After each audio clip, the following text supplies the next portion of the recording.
It's the 35th anniversary of the Rwanda Patriotic Front, the political party that came into leadership in 1994 after the genocide that claimed an estimated 800,000 lives. Be accountable.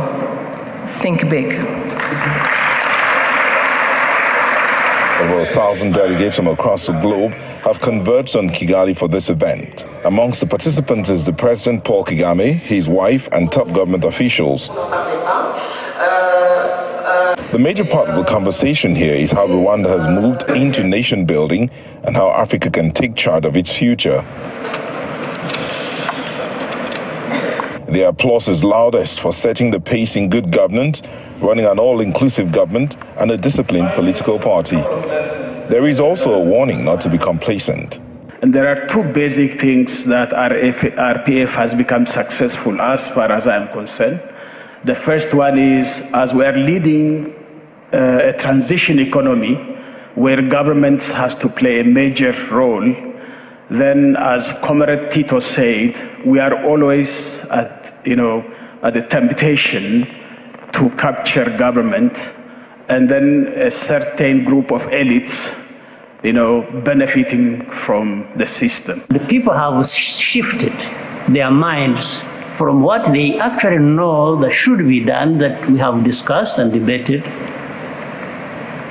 to what they are being told they must do because they need that money that comes with it to implement it. So there is something lacking on our side in terms of ownership of ideas or even learning to do what we have already learned. The socio-economic achievements of Rwanda are quite obvious, and other nations can borrow a leaf. There was no better way to mark this 35th anniversary than to reflect into how the party got here and how is it moving forward, and to have a conversation about the linking it also to the rest of the countries in the continent and where Rwanda stands today also within the continent.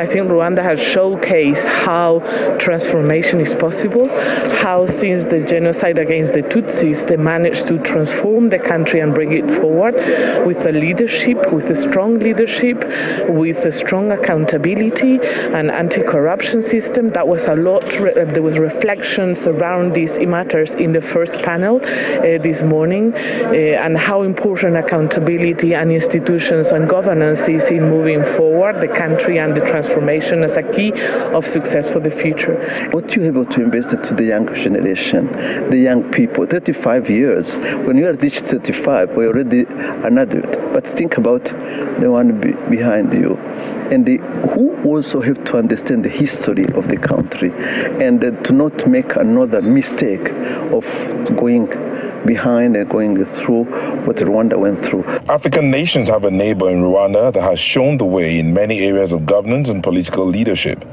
It may not be perfect, but it is a path that can be looked into and examples borrowed from.